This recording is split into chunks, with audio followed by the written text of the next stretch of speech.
Existe algo mágico que acontece quando alguém começa a contar uma história. A doutora Clarissa descreve que sempre que um conto é narrado, a noite vem. Não importa o lugar, não importa a hora, a estação do ano.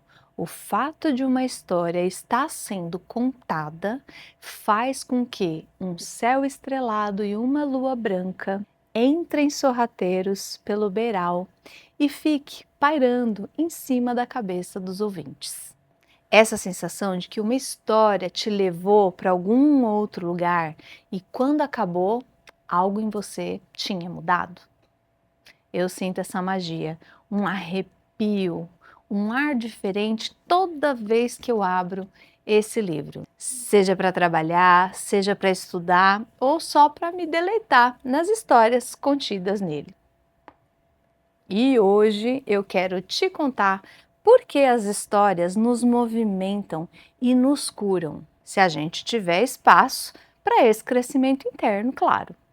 Bom, se você não me conhece, eu sou a Fabi Cauneto e seja muito bem-vinda ao Projeto Alcateia, esse espaço para despertar e nutrir a mulher selvagem que existe aí em você.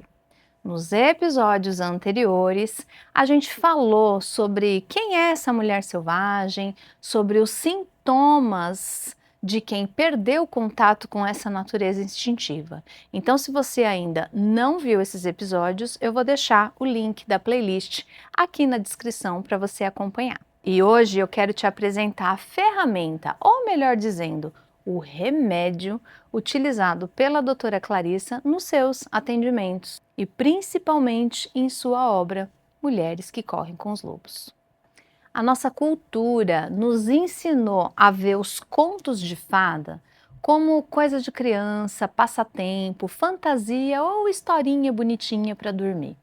Uma vez eu escutei de uma senhora contadora de histórias a seguinte frase: os contos adormecem as crianças e despertam os adultos. A questão aqui é com que ouvidos escutamos as histórias. Como crianças fantasiosas que se perdem nos bosques floridos ou nas lutas incansáveis, como crianças amedrontadas com medo dos monstros que surgem no caminho, ou como aquelas crianças impacientes que esse blá blá blá acabe logo.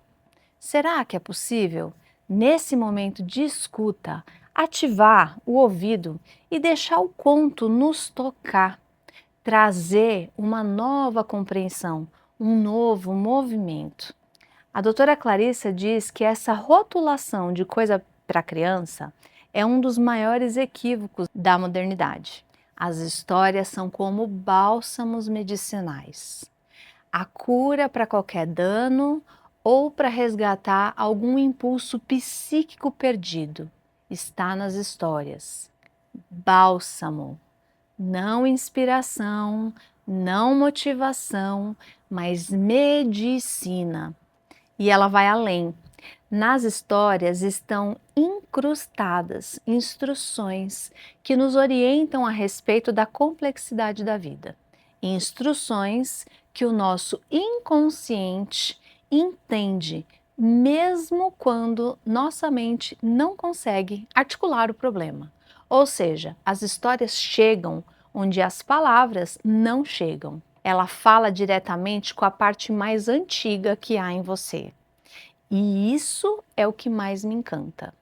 As histórias não exigem que você faça nada, que seja nada, que haja de modo algum. Basta prestar atenção e a história trabalha por baixo. Ela suscita interesse, tristeza, perguntas, anseios e compreensões que fazem aflorar o arquétipo. No nosso caso, a nossa mulher selvagem. E essa história de contos, mitologias e arquétipos vem de muito longe. A doutora Clarissa, por exemplo, ela vem de uma linhagem viva de contadoras de histórias, tanto da família de origem, latina, quanto da sua família adotiva, que era húngara. Aliás, no último episódio eu trouxe uma breve apresentação sobre a doutora Clarissa e eu vou deixar aqui na descrição o link para você assistir, caso você queira conhecer um pouco mais dessa nossa querida escritora. Mas, voltando, essas mulheres ancestrais da vida dela diziam que uma história era um medicamento que fortalecia o indivíduo e a comunidade. Ou seja, ela atua e desenvolve o inconsciente individual e coletivo. E por falar em inconsciente, tem uma imagem no livro que me marcou muito. A doutora Clarissa descreve um sonho que ela teve e relata mais ou menos assim. Sonhei que estava contando histórias e senti alguém dando tapinhas no meu pé para me incentivar. Olhei para baixo e vi que estava em pé nos ombros de uma velha. Ela segurava meus tornozelos e sorria. Não, não, eu disse. Venha subir nos meus ombros, já que você é senhora e velha e eu sou nova. Nada disso, insistiu ela. É assim que deve ser. Ela estava em pé nos ombros de uma mulher ainda mais velha, que estava nos ombros de outra e de outra, uma coluna inteira de seres humanos interligados através do tempo. Quando você ouve um conto aqui no Projeto Alcateia ou em qualquer outro espaço, você não está ouvindo só uma história.